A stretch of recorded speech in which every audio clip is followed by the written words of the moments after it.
Of all great hearts, the greatest is still the heart of a saint, said G.K. Chesterton. For it wants to contain not only its neighbor, strangers, all suffering, sinful, warring humanity, but God Himself. Ours, a sleepy rural parish of just 230 families, caught the attention of the world since the year 1827.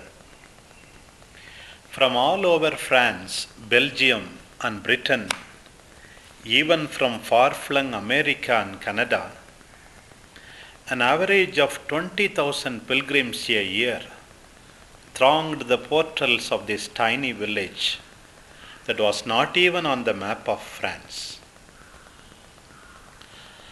Was it to visit some monuments of historical significance, or for sightseeing as though ours was of any tourist interest? Nothing of that sort ever existed. Pilgrims swelled in number by every year just to meet a model parish priest, one of the finest known in history. He was St. John Baptist Vianney, popularly known as Kuredars, a spiritual giant of unusual force. Even today, 150 years after his death, on 4th August 1859, there are over 5 lakhs pilgrims visiting this farming village, not only to see the incorrupt body of one of the greatest saints of the 19th century, but to retrace his humble life in his simple surrounding and draw much spiritual strength and inspiration to live holy lives. Gifted with discernment of spirits, prophecy, hidden knowledge, and miracle working, John Vianney, a living legend of his time as confessor, renewed the lives of hundreds and thousands of people who lined up days and nights to confess their sins. Those who came in touch with him were never the same. They had their hearts aflame with the love of God. Among the many testimonies paid him, the most splendid one is the remark on his return from Ars was of a Mason wine grower, "I have seen God in a man." Patron of all parish priests. In a series of events that followed his death, John Vianney was proclaimed venerable by Pius IX in 1872, blessed by Pius X in 1905, and saint by Pius XI in 1925. The same pontiff declared John Maria Vianney as the patron saint of all parish priests of the world by a decree dated 23rd April 1929, which reads as follows: "We are asked by the Bishop of Belley, in whose diocese Ars is located, and in the name of almost 400 archbishops and bishops from all parts of the world, to designate St. John Baptist Vianney as heavenly patron of those who have the care of souls in every location worldwide." Nothing seems more appropriate than to highlight to the parish priests of the world the example of this holy man, whom the Church highly praises as outstanding in fulfilling the parochial ministry. Considering the requests of so many bishops and their continued petitions in this year of our 50th priestly ordination anniversary, we think it well to grant their request. Having consulted Camillo Cardinal Laurenti, Prefect of the Sacred Congregation of Rites, by our own authority and with certain knowledge and full consent, in virtue of our fullness of apostolic authority, by this letter we declare and establish St. John Baptist Vianney, confessor, who was so outstanding and apostolic a man as pastor of the town of ours, as heavenly patron of all parish priests, are those having the care of souls throughout the whole world. Given at Rome by the Holy Father, under the fisherman's ring, this 23rd day of April 1929, in the 8th year of our pontificate. It is to be noted here that St. John Maria Vianney is the patron of the pastoral clergy, both diocesan and religious, just as St. Francis Xavier is the patron of missions worldwide.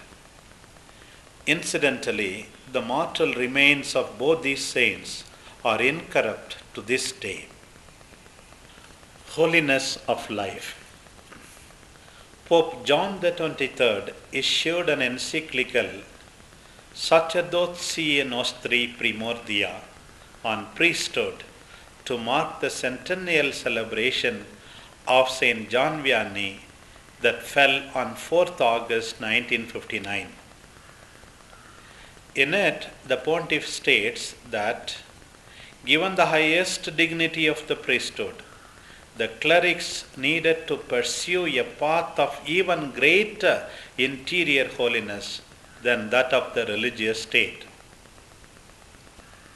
The clerics were no less bound by their office than religious to strive for evangelical perfection of life. For the proper exercise of the priestly functions requires a greater interior holiness than is demanded by the religious state.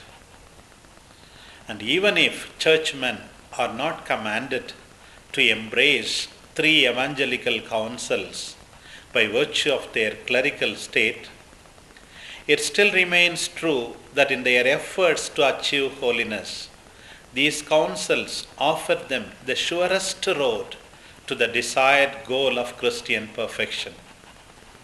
The highest dignity of the priesthood consists in the imitation of Christ.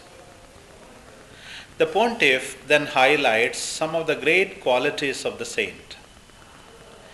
He was wonderful in his pastoral zeal, in his devotion to prayer, and in the order of his penance, an outstanding model of priestly asceticism, piety, especially in the form of devotion to the Eucharist.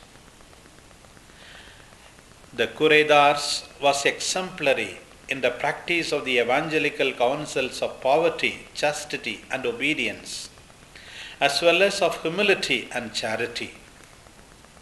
The Pontiff thereafter pays his tribute to St. John Vianney in the following words. The holy Curedars, as befits a hero, was most careful in fulfilling his priestly duties, really deserves to be proposed to those who have the care of souls as a model of outstanding virtue and to be honored by them as their heavenly patron. In his Maundy Thursday letter of 1986, that marked the second centenary of the birth of St. John Maria Vianney, Pope John Paul II exhorted all priests of the world that they exercise their office as ministers of the sacrament of reconciliation after the matchless example of Curedars, who sat at the confessional an average of 15 hours a day during his tenure of 40 years as parish priest of Ars in France. Rarely has a pastor been so acutely aware of his responsibilities, so consumed by a desire to wrest his people from the sins of their lukewarmness. In this context, it is worth reflecting here the words of Pope Pius XI from his encyclical Ad Catholici Sacerdotii on Catholic priesthood. If, however, your work is to be blessed by God and produce abundant fruit, it must be rooted in the holiness of life. Sanctity is the chief and most important endowment of the Catholic priest. Without it, other gifts will not go far. With it, even supposing other gifts be meager, the priest can work marvels. We have the example of the humble Curedas, St.John Vianney. Thus, it calls for a saint to shepherd God's flock. By his outstanding holiness of life and unquenchable thirst for souls, St. John Maria Vianney embodies in himself the pragmatic spirituality of the pastoral clergy. Let us highlight the aspects of his life relevant to our times and his pastoral priorities that touched and transformed the lives of people. May the flame of love in the heart of St. John Vianney inflame the hearts of the readers with an ardent love for the salvation of souls. Mysterious call.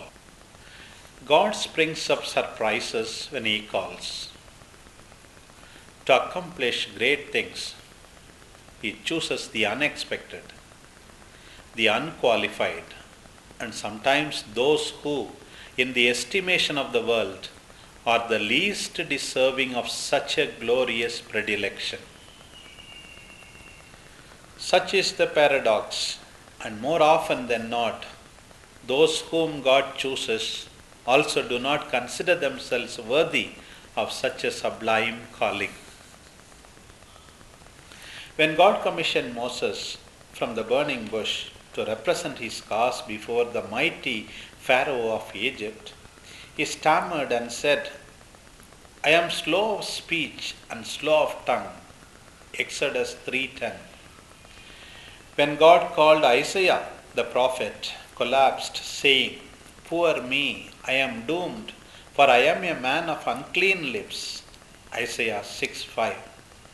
And it was the same case with prophet Jeremiah too, who said, "I do not know how to speak, I am only a boy." Jeremiah 3:6. We have the typical example of Simon Peter, who threw himself at the feet of Jesus, saying, "Depart from me, Lord, for I am a sinful man." Luke 5:8. God exalts only those who humble themselves. John Vianney also was quick to acknowledge his unworthiness. He recalled his early boyhood years and made a self-effacing statement. "I believe that my real vocation was to remain a herdsman all my life.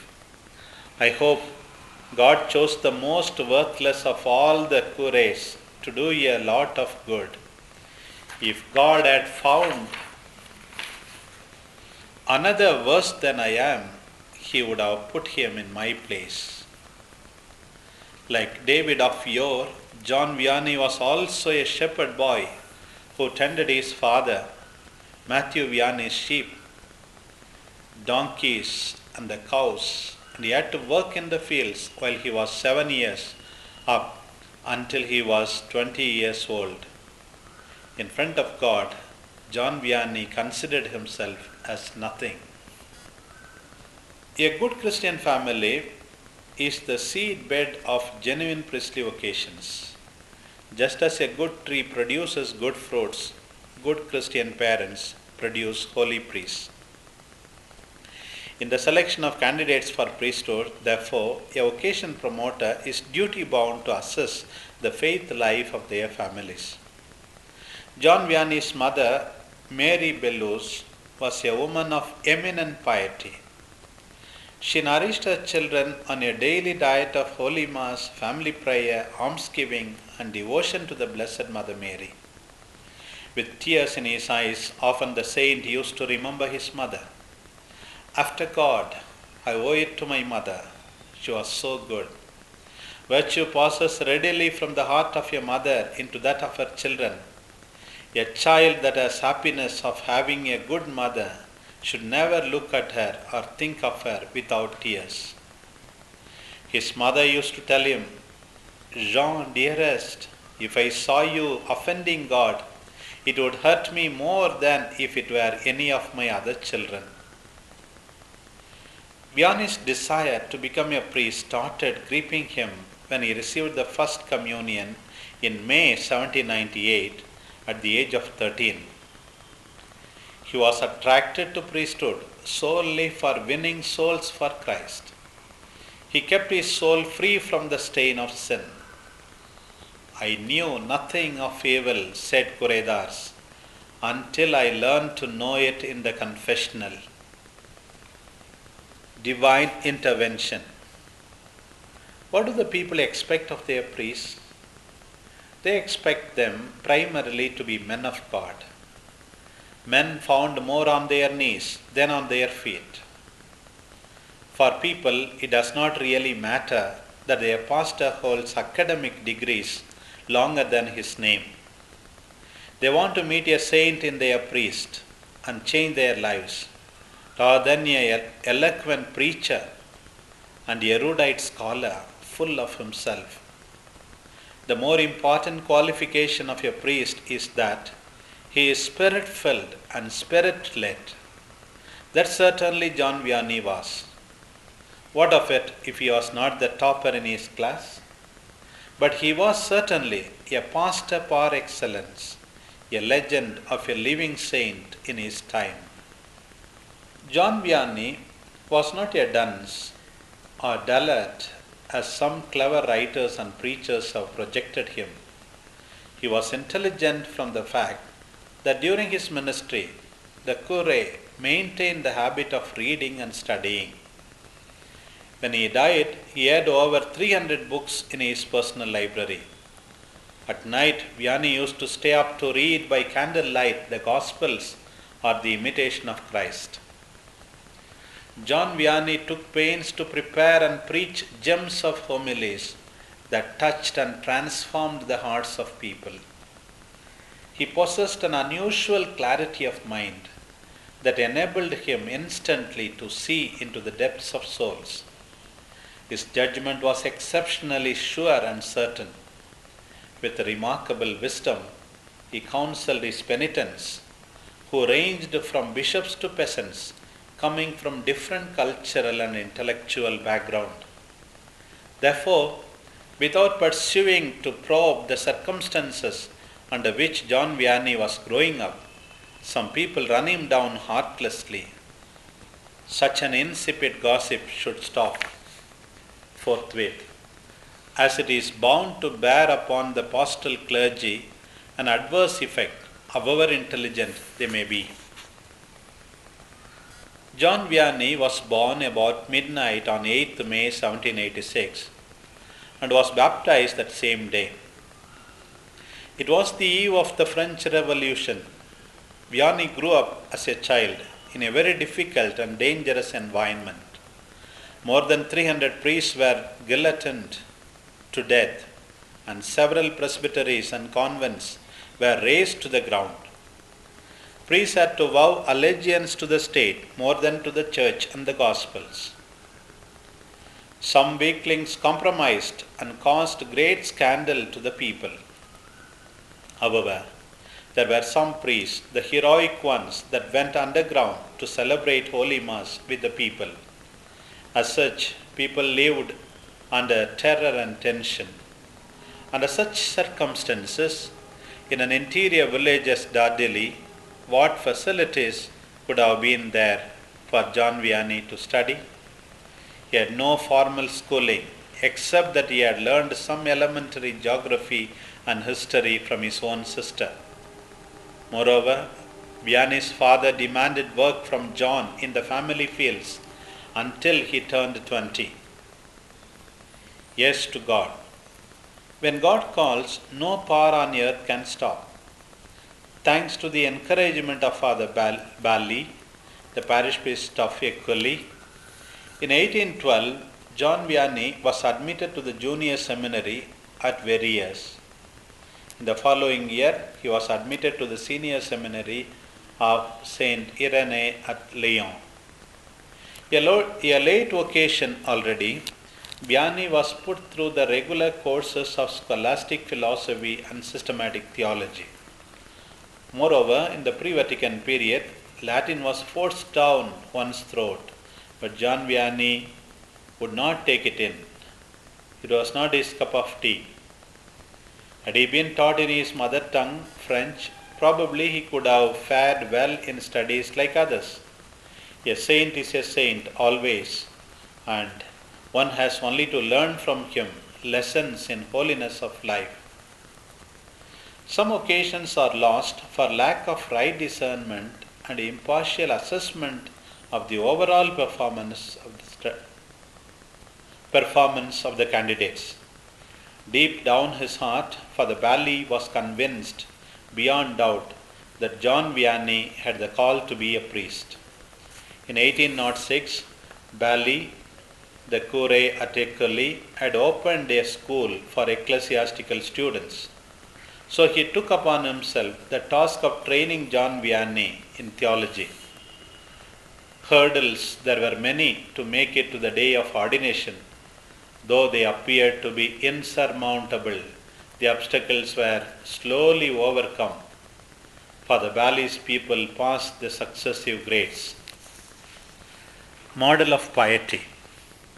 In formation houses like seminaries, attention will have to be paid to the steady progress a candidate makes in his interior life, even more than to his academic performance.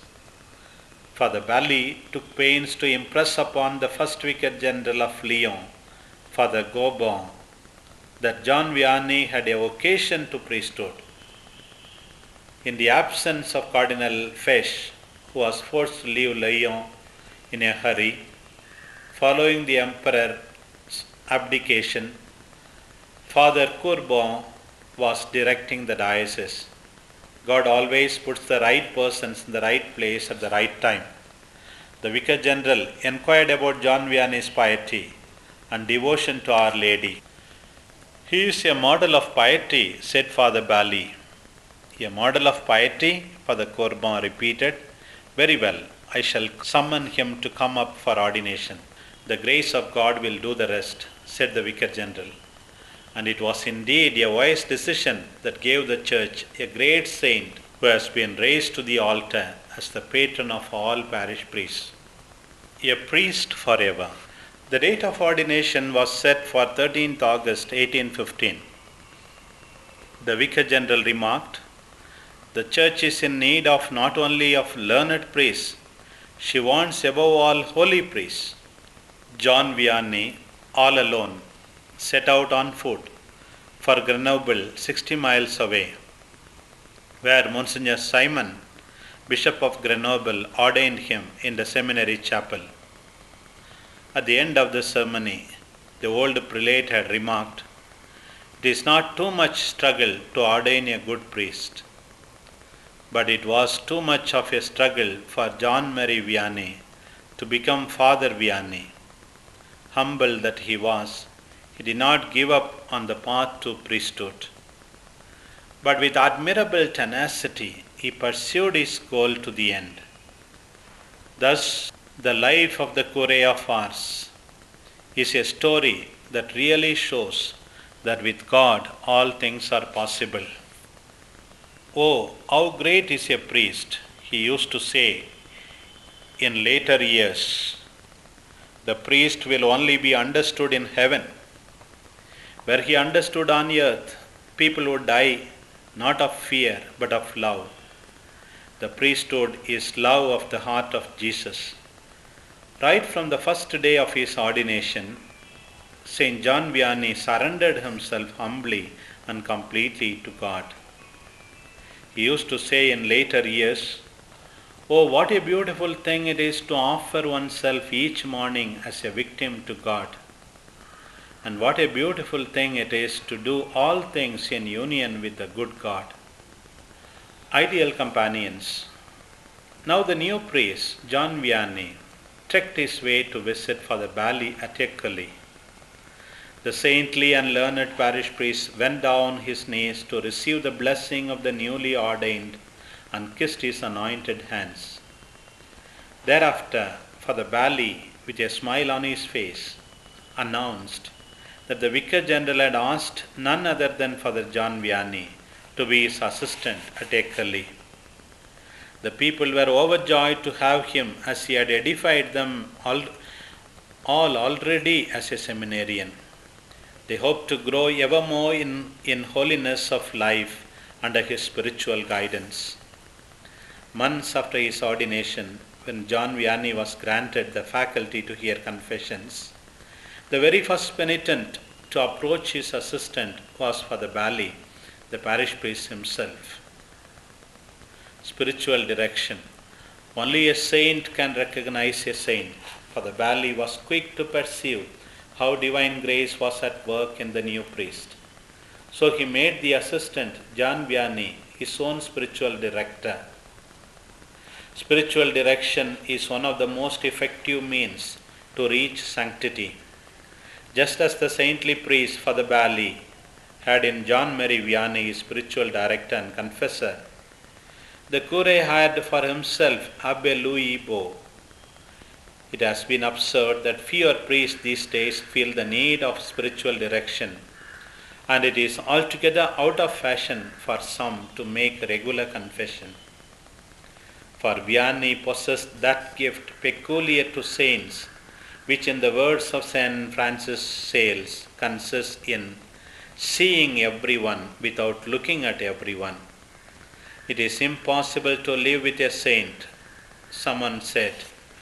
But what if that someone too became a saint? Both the priests lived in common and in great peace. They fasted and prayed and edified each other.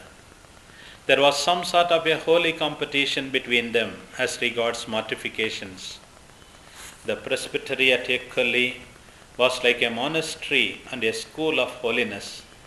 Such an exemplary relationship between the parish priest and his assistant is worthy of emulation for the priests of our time. Grateful heart. From February to December 1817, Father Bally suffered from ulcer on the leg, which gradually became gangrenous. The saintly priest made his confession to his one-time pupil, Vianney, and received the viaticum and the anointing of the sick from him on 17th December that year. Breathed his last at the age of 65. Vianney wept like a child as for a father and said, "I have seen beautiful souls, but none so beautiful." He never forgot the dear departed soul. Until the day of his own death, every morning he mentioned the name of his mentor at the memento of the Mass. In the words of St. John Vianney, a good priest, a priest after God's own heart, is the greatest treasure that God can give a parish.